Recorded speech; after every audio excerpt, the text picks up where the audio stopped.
कहाँ तक बताया था? माइक्रोस्टेट मैक्रोस्टेट, है ना। अब देखिए postulate of equal priori probability, ये यहाँ पर इम्पॉर्टेंट है, ठीक है। बीएससी लेवल का इम्पॉर्टेंट टॉपिक है, एमएससी लेवल का। Postulate of equal priori probability.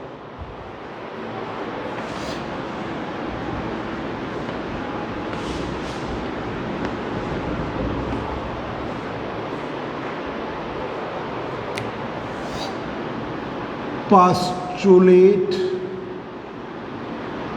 of equal priori probability. Postulate of equal priori probability. Postulate of equal priori probability.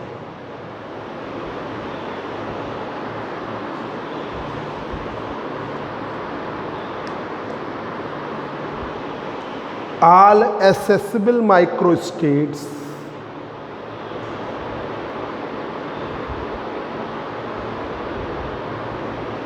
corresponding to possible macrostate are equally probable। देखिए क्या होता है, accessible states तुम लोग BSc में भी पढ़े, और inaccessible। देखो जैसे आपकी कोई कंडीशंस बताएंगे, उन कंडीशंस को फॉलो अप करने वाले accessible, और वो कंडीशन को फॉलो अप ना करने वाले इनएसेसिबल। जैसे कई बार बच्चे क्या करते हैं, जैसे आपके दो भाई हुए, तो उन दो भाइयों में एक भाई ऐसा है जो पिताजी जो कहते हैं, गार्जियन जो कहते हैं उसको फॉलो अप करता है, और आप हो सकता है कोई भी चीज़ फॉलो अप ना कर पाते हो, ठीक है।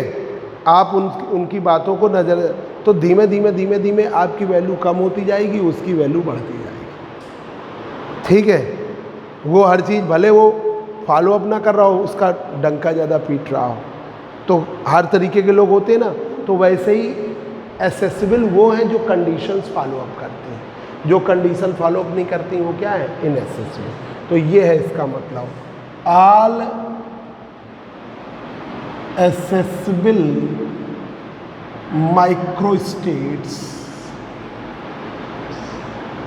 All accessible microstates corresponding to possible macrostate, ठीक है, corresponding to possible macrostate, आइए macrostate, all accessible micro, आ जाओ, all accessible microstate corresponding to possible macrostate, ले आओ इधर, इधर रख दो। All possible macrostates corresponding to possible macrostate,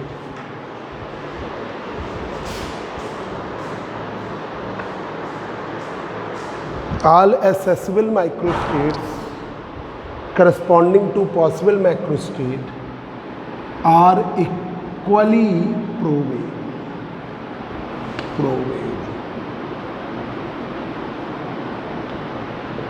All accessible microstates corresponding to possible microstate are equally probable. This is the most fundamental postulate of statistical mechanics.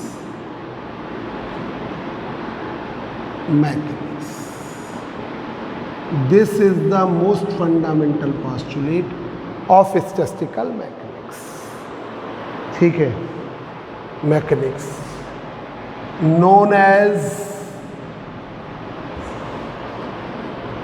postulate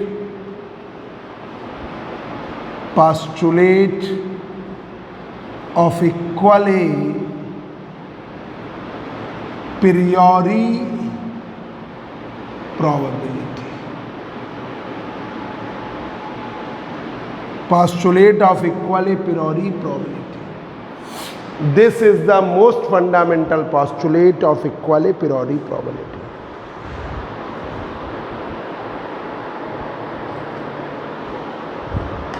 In other words,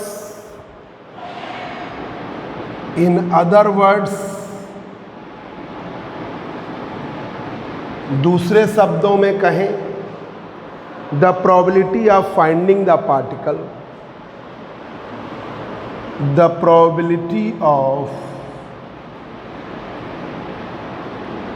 finding the particle, the probability of finding the particle in any one region,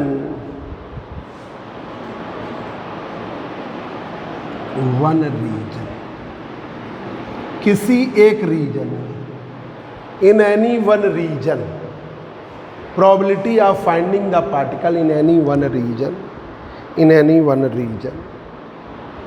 ठीक है, in any one region is identical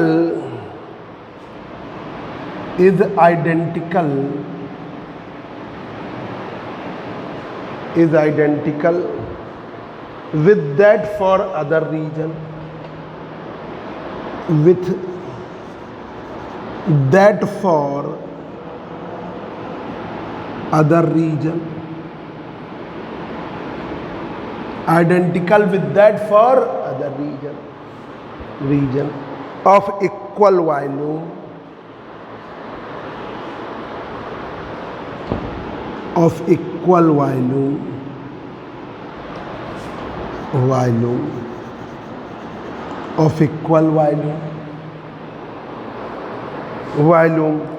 provided the region equally will, in other words, the probability of finding the particle in any one region is identical with that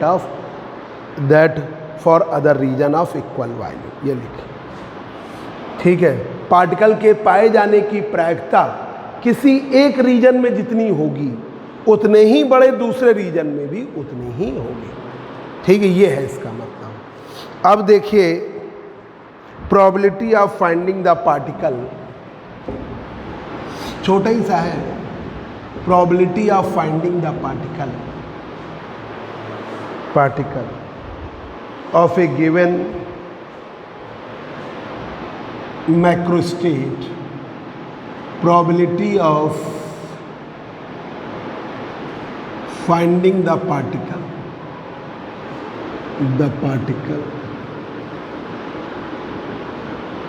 in given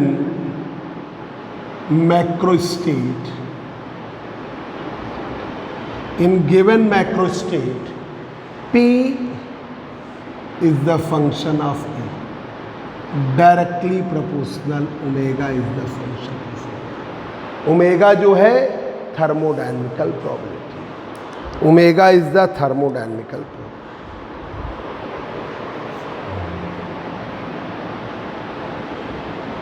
omega is the function of thermodynamical probability, dynamical. थोड़ा सा MSc level में जो BSc में पढ़ा था थोड़ा सा आगे चलना है, वही टॉपिक होगा पर स्टैंडर्ड थोड़ा बदलेगा।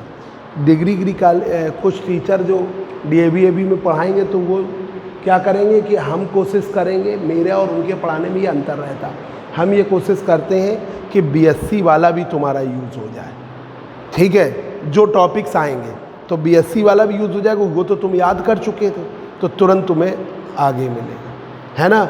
और वो क्या होगा, वो अलग मेथड से भी पढ़ा देंगे, क्योंकि एमएससी बीएससी में जानते हो मेथड्स बहुत सारे हैं। आप अगर फॉरेन राइटर्स की बुक उठा लें तो अलग तरीका होगा, जो यहाँ क्या होता है कि एक मिनट ये जरा सा देखें बोर्ड चमक रहा है कि नहीं, एक मिनट नहीं चमक रहा है, नहीं चमक रहा है, बंद कर, चिपका दो जरा। जितने भी फॉरेन राइटर्स की बुकें हैं उनमें मैथमेटिकल प्रूफ नहीं होते, ज़्यादातर कम होते हैं, थ्योरिकल बहुत ज़्यादा वर्क होता है।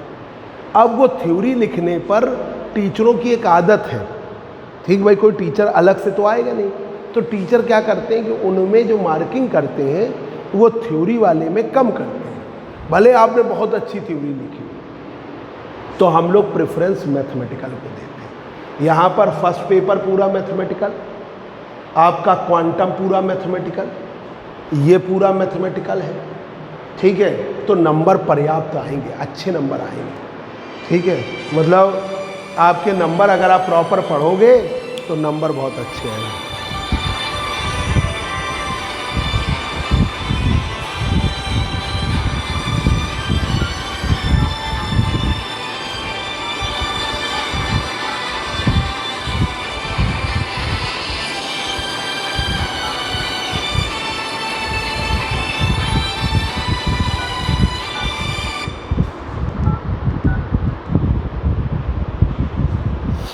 अब थर्मोडायनेमिकल प्रॉब्लम, नंबर पर्याप्त आएंगे। हाँ बोलो,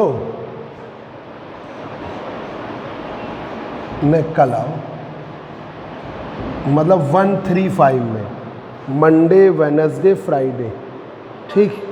10 बजे आना है ना, तो मंडे वेनसडे फ्राइडे, तो आज ट्यूसडे है ना बेटा? नहीं 135, हाँ हाँ।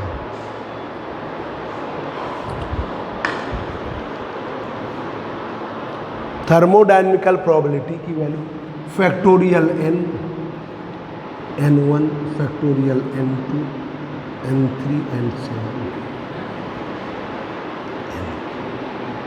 ठीक है। तो omega is the function of ई,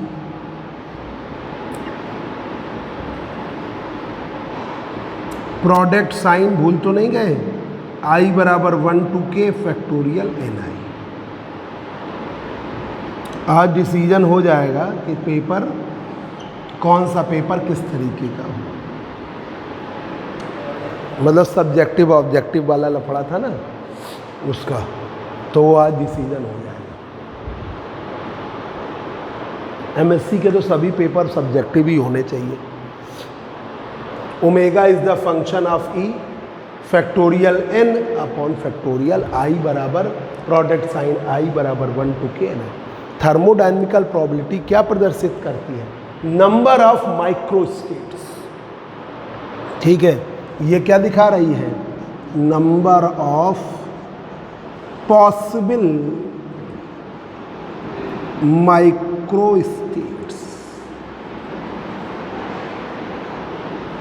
ये क्या दिखा रही? नंबर ऑफ पॉसिबल माइक्रोस्टेट्स, जितने भी माइक्रोस्टेट्स बन जाए। तो देखिए, ऑल एसेसिबल, इधर रफ करना है, all accessible microstates corresponding to possible microstate are equally probable. कि भाई जितनी भी संभावनाएं हैं, ठीक है, कहीं पर भी पार्टिकल्स के एग्जिस्ट करने की, वो हर जगह बराबर बराबर होगी। जैसे इस रीजन में सेल है, यहाँ पे पार्टिकल एग्जिस्ट कर रहे हैं सेल में, जिस तरीके से जिस कंडीशन में यहाँ एग्जिस्ट कर रहे हैं, वहीं उधर, वहीं उधर, वहीं इधर, वहीं इधर, हर जगह वो इक्वली एग्जिस्ट करते हैं, ठीक है। इसे कहते हैं आप पोस्टुलेट ऑफ इक्वल प्रोबेबिलिटी। तो ऑल एसेसिबल, एक है इनएसेसिबल जो कंडीशंस को फॉलो अप ना करें, एसेसिबल जो कंडीशन को फॉलो अप करें। All accessible microstates corresponding to possible microstate are equally probable. This is the most fundamental postulate of statistical mechanics known as postulate of equal a priori probability. पढ़ चुके हैं थे। In other words, probability of finding the particle in any one region, particle के पाए जाने की प्रायिकता किसी एक क्षेत्र में, ठीक है, किसी एक रीजन में, इज आइडेंटिकल, बिल्कुल आइडियल है, वैसी ही है, identical with that for other region of equal value, ठीक है, दूसरे रीजन में बराबर वैल्यू की, ठीक है। Probability of finding the particle in macrostate, P is the function of E, directly proportional thermodynamical probability है था। Thermodynamical probability omega is the function of E का मान factorial n, factorial n1, factorial n2, factorial n3। इसे आपने ऐसे दिखाया, omega is the function of E factorial n, i बराबर 1 to k factorial ni, ठीक है। ये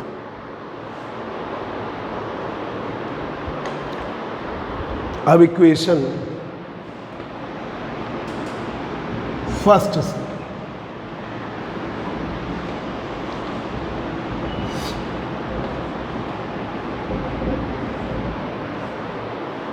इक्वेशन फर्स्ट से फ्रॉम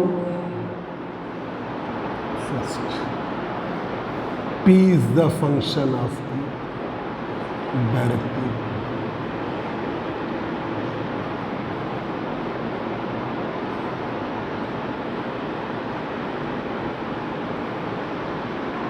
C क्या है? Constant.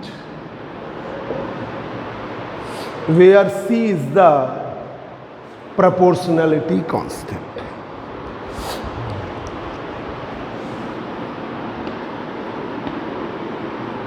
C is the proportionality constant.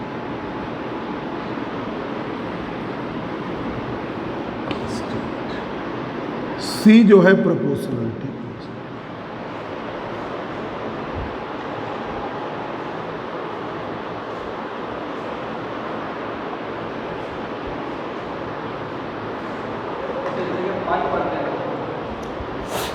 वैसे प्रोडक्ट साइन कहते हैं.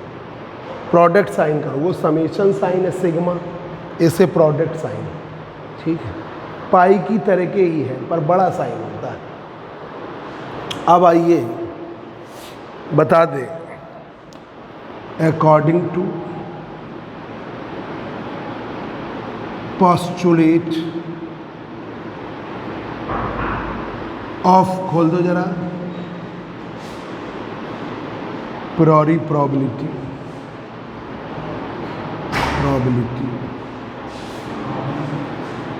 postulate of equally priori probability. अच्छा अच्छा अच्छा, हाँ हाँ हाँ, वंश का में. ठीक ठीक ठीक ठीक ठीक बेटा.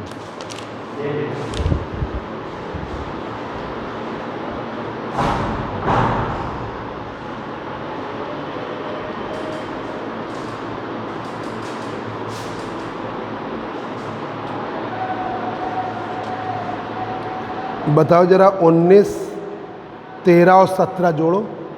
19, 13 और 17, 13, 17 हो गया 30. ठीक है, और 49 है. 49 150 में कितना परसेंट हुआ?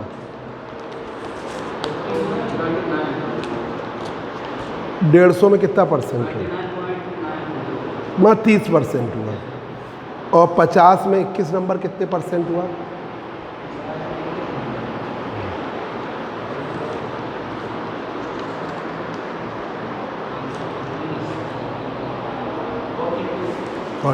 ठीक. तो यहाँ पर probability of according to postulate of equally priori probability we introduce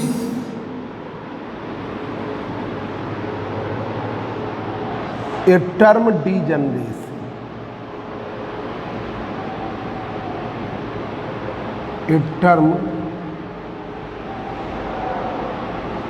ratio. We introduce a term degeneration. According to postulate of equally priori probability, we introduce a term degeneration. हम इंट्रोड्यूस करते हैं एक term degeneration.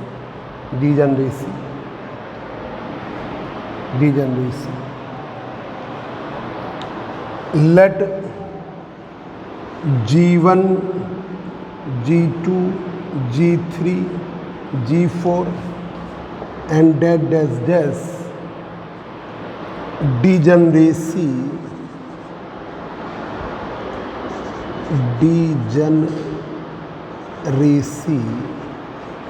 let G1, G2, G3, G4 dash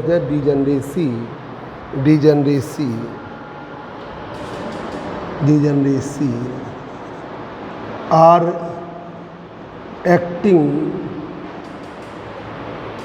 on the cell,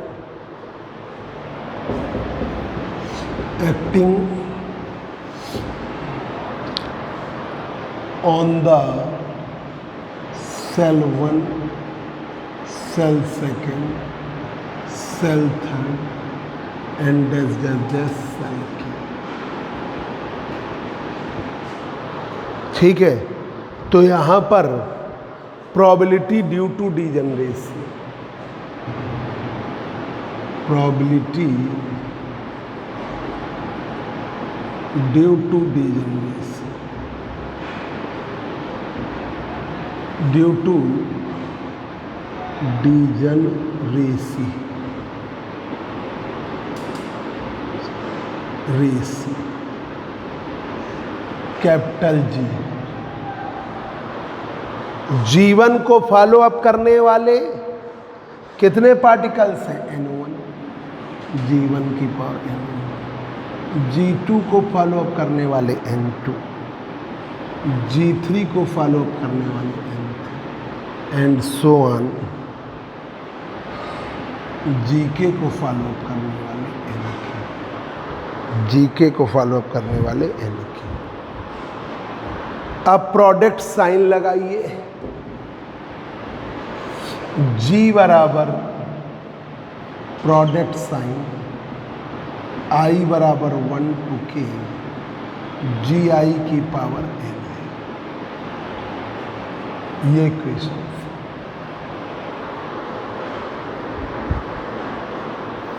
ठीक है। तो total probability इस degeneracy के कारण ही इंट्रोड्यूस हुई।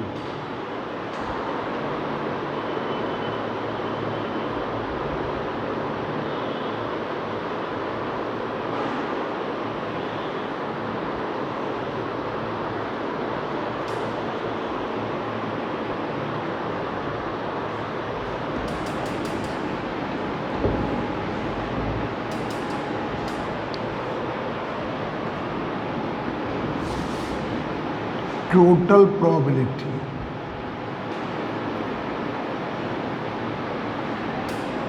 P is the function of E. P is the function of E. ठीक है। Thermodynamical probability, probability due to degeneracy, G is the function of E.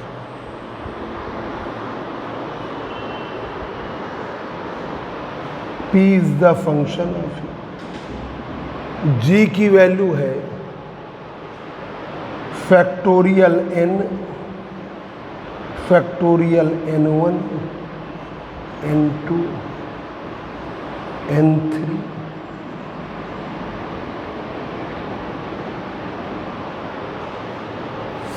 और ये है G1 की पावर N, G3 की पावर N3, GK की power NK। देखो जरा अमित, खोल रहा है बेटा, खोल रहे हैं। GK की पावर NK। तो ये टोटल प्रोबेबिलिटी आ गया। बैठ जाओ, बैठ जाओ। टोटल प्रोबेबिलिटी आ गया। दरवाजा बस चिपका दो। Total probability. घर हुआ है, नाश्ता पानी करा है कि नहीं? हमने कहा था नाश्ता पानी करके आना, क्यों? टोटल प्रोबेबिलिटी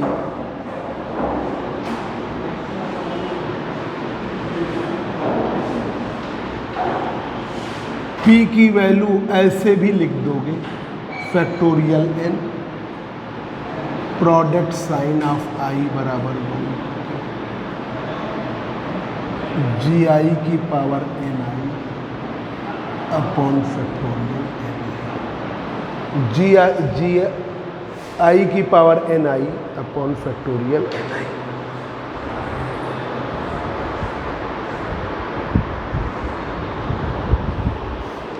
ये रिलेशन है postulate of equilibrium.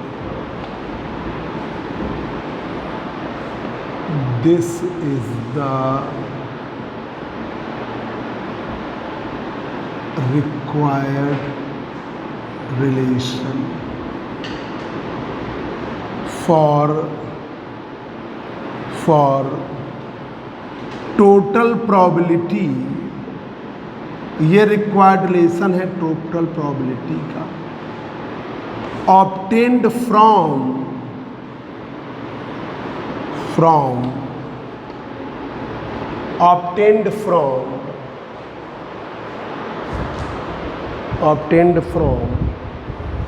postulate of equally priori probability. Postulate of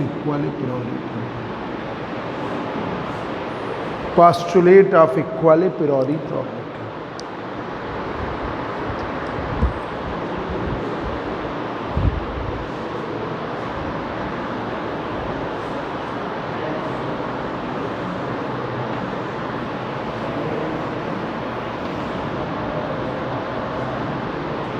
postulate of equally प्रियोरी probability की वजह से ये प्रोबेबिलिटी, तो ये बीएससी लेवल में सिर्फ उतना किया जाता है, इसमें एमएससी लेवल में ये शॉर्ट का ही क्वेश्चन है, 4 मार्क्स का क्वेश्चन। अब देखिए स्टेट ऑफ इक्विलिब्रियम, साम्यावस्था, स्टेट ऑफ इक्विलिब्रियम, साम्यावस्था। जो इक्विलिब्रियम की स्टेट है वो 3 प्रकार की इक्विलिब्रियम से बनती है। State of equilibrium is obtained by state of equilibrium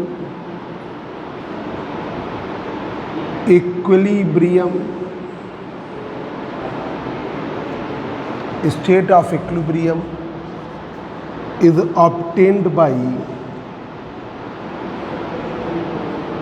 3 types of equilibrium. Types of equilibrium. साम्यावस्था 3 प्रकार की इक्विलिब्रियम से बनती है। State of equilibrium is obtained by 3 types of equilibrium.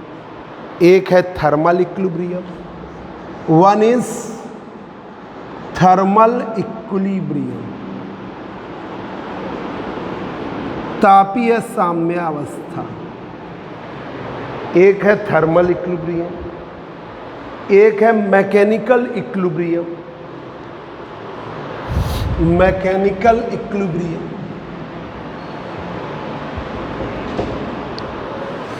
दूसरी है mechanical equilibrium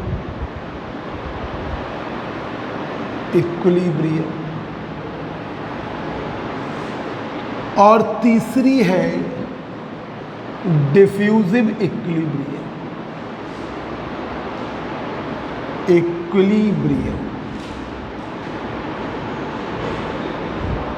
thermal equilibrium, mechanical equilibrium और diffusive equilibrium.